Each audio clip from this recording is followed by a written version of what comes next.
Venez, on discute un peu, ouais. Moi c'est Vincini, mais tout le monde m'appelle Vince et aujourd'hui je passe dans Venez on discute. Et moi c'est Priska, donc on m'appelle Priska. Et je travaille dans le domaine du social et de la citoyenneté.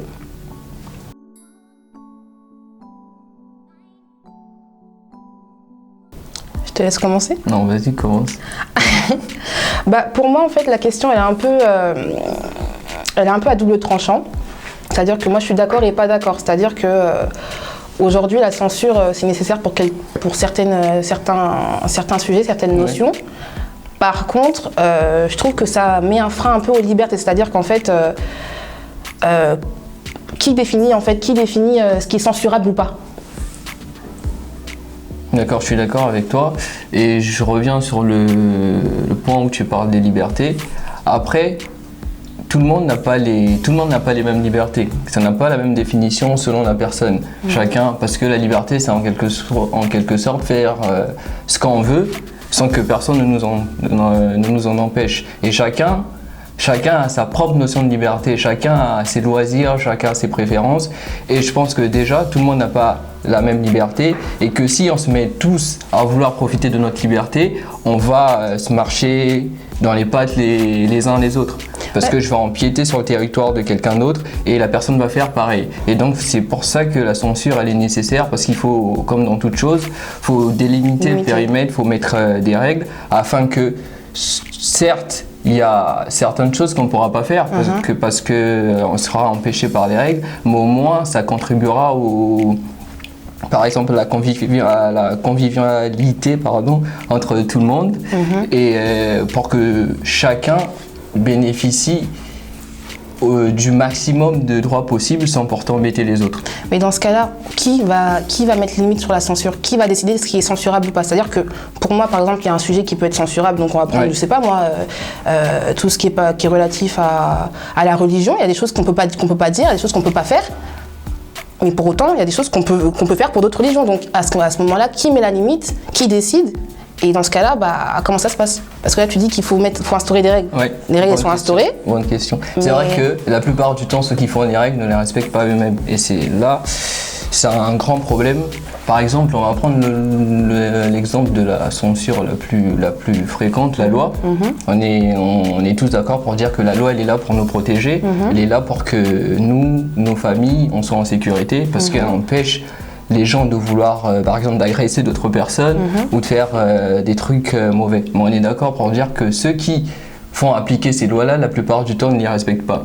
Ouais, mais là, tu prends les lois, mais prends par exemple un thème assez connu. On va prendre, je sais pas moi, la censure, on va pas aller trop dans l'extrême, mais par exemple, à tout ce qui est... T'as lu Mein Kampf? Mein Kampf, le livre d'Hitler? Je connais le livre, mais je ne l'ai pas lu. D'accord.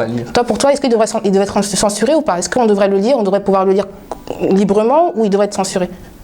Pour moi, sans l'avoir lu, je dirais qu'il devrait être censuré. Et pourquoi? Je dirais par rapport à pas par rapport à l'œuvre en lui-même, mais par rapport à la personne qui l'a écrite. D'accord. Et sans l'avoir lu, la première chose à laquelle on va penser à l'auteur, on va se dire c'est Hitler, et on va de ce fait imaginer ce qu'il pourrait avoir dedans sans l'avoir ouvert. On va dire que c'est quelqu'un qui aimait la guerre, c'est quelqu'un qui était antisémite, et il va sûrement faire l'apologie de tout ça dans son œuvre. D'accord, moi je trouve qu'il y a une différence là, tu es en train de faire l'amalgame entre la médiatisation, donc médiatiser un livre c'est encore différent parce que tu donnes la possibilité à quelqu'un, à tout le monde en fait, de pouvoir le lire et de prendre position. Par contre, si jamais il est là en vente, tu peux le lire, le Mein Kampf il est purement politique, c'est un avis politique, c'est une opinion politique. C'est pas d'accord avec ça, moi non plus je suis pas d'accord avec ça, mais en soi tout le monde a son opinion, chacun a son je suis d'accord, chacun a son avis. Opinion, oui. Donc pourquoi on devrait le censurer? Bonne question. Ah.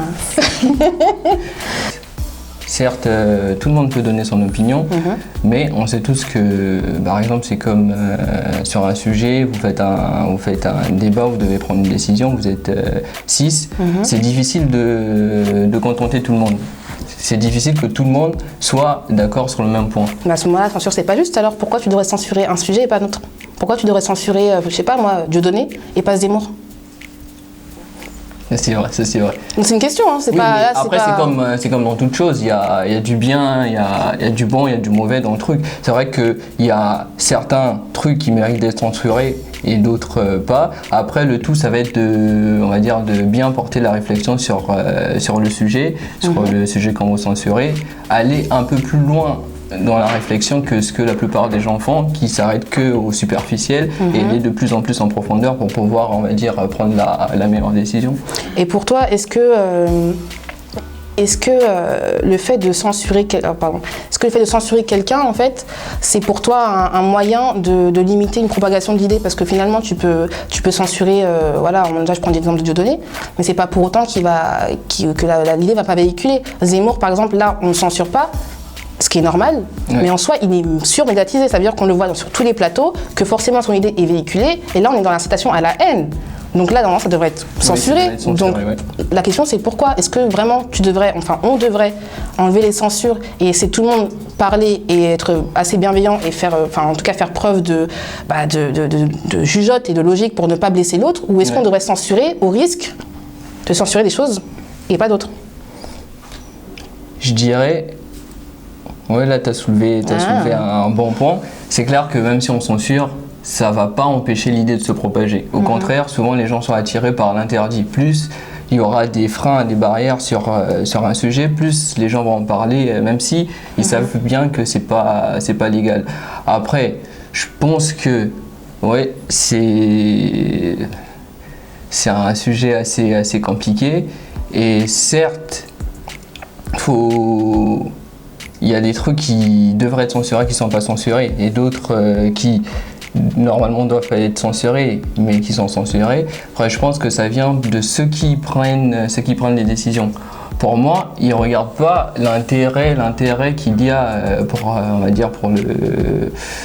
la majorité de la population, ils regardent juste ce qu'ils peuvent gagner derrière. Par exemple, si je reprends l'exemple d'Éric Zemmour, ils savent bien que ce qu'il raconte, c'est de l'incitation à la haine, mais ils savent que si lui, on l'invite sur un plateau, certes, il va inciter à la haine, mais ça va faire augmenter l'auditoire.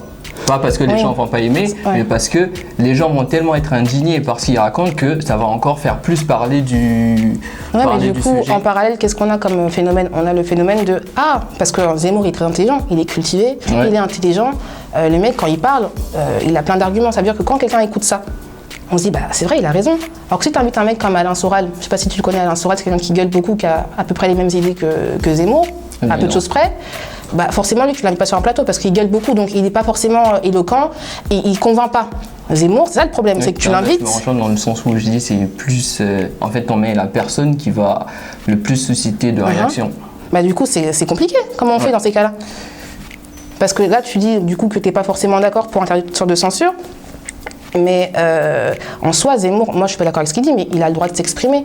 Mais justement, c'est la question, c'est où tu mets la limite en fait.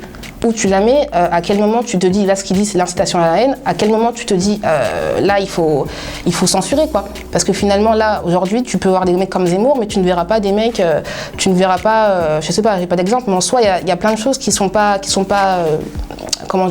justes, qui sont pas justes. Donc la question c'est, où on place la limite, qui la place et pour qui? Justement, la question elle est difficile, c'est difficile de répondre à cette question parce que ça va pas du tout être objectif, ça va être une décision subjective. Et du coup, je pense que dans ce cadre-là, pour éviter le plus de débordements possible, c'est tout simplement, même si j'admets que c'est faire une atteinte à sa liberté d'expression, mais c'est le moyen le plus simple. Ce serait de le censurer, de l'empêcher de raconter tout ce qu'il raconte. Même si on l'empêche de faire preuve de sa liberté d'expression. Mais au moins, on n'a pas ce problème-là de nous demander où on peut placer la limite. Parce que ce qui peut paraître choquant pour nous ne peut... paraître pas choquant pour d'autres. Pour l'autre, c'est ça. Du coup, moi, je pense que la censure, dans ce cas-là, dans ce cas précis-là, ce sera un bon moyen d'éviter ce débordement-là. Là, je suis pas d'accord. Parce que finalement, tu dis que la censure, ça permettrait du coup de ne pas propager des idées un peu bizarres. Mais en soi, et comme tu as dit, il y a des choses qui peuvent paraître choquantes pour nous et pas pour d'autres. Donc vraiment, à quel prix? Pourquoi tu censurerais Zemmour? Parce que finalement, Zemmour, ce qu'il dit, ça peut paraître très logique pour certains. Ouais. est très correct pour d'autres en fait. Et nous, ça nous paraît aberrant parce qu'on n'est pas d'accord et qu'on se dit mais il est malade ce mec. Mais finalement pour d'autres, il est trop logique. C'est comme Le Pen. Le Pen, on va le voir, on va se dire putain, elle dit n'importe quoi celle-là. Ouais. Mais finalement pour d'autres, ça va être bah non, il a raison, il n'y a rien de choquant. Donc pourquoi tu censurais Le Pen et pas Mélenchon? Parce que Mélenchon, il peut être d'accord avec certaines personnes et d'autres, et pas avec d'autres en fait. Donc pourquoi tu censurais Le Pen et pas Mélenchon par exemple? Tu vois, c'est ça. C'est comment où tu mets ta limite. Où il est le problème. En fait, c'est dans le choix du sujet ou de la personne à censurer ou pas.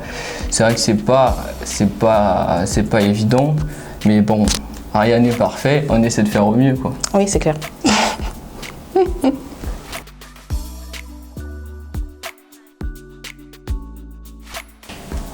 Je suis d'accord pour dire que la liberté des uns s'arrête là où celle des autres commence, et c'est pour ça qu'à mon sens on devrait ne pas interdire toute forme de censure parce qu'elle est là pour garantir notre liberté à chacun afin qu'on en profite au maximum. Et la censure c'est un outil et aucun outil n'est bon ou mauvais, tout dépend de l'usage qu'on en fait. Bah, moi je suis assez d'accord pareil avec l'affirmation. Après, je sais pas si la censure du coup est indispensable pour ce genre de phrase, mais malheureusement on vit dans un monde où on n'arrive pas à être bienveillant avec l'un et avec l'autre, on n'arrive pas à respecter la liberté d'autrui, donc je pense que finalement oui la censure elle est presque indispensable, mais ça aurait été bien quand même qu'on puisse compter juste sur la logique des gens quoi, pour ne pas dépasser justement la liberté et pour ne pas blesser l'autre. Voilà.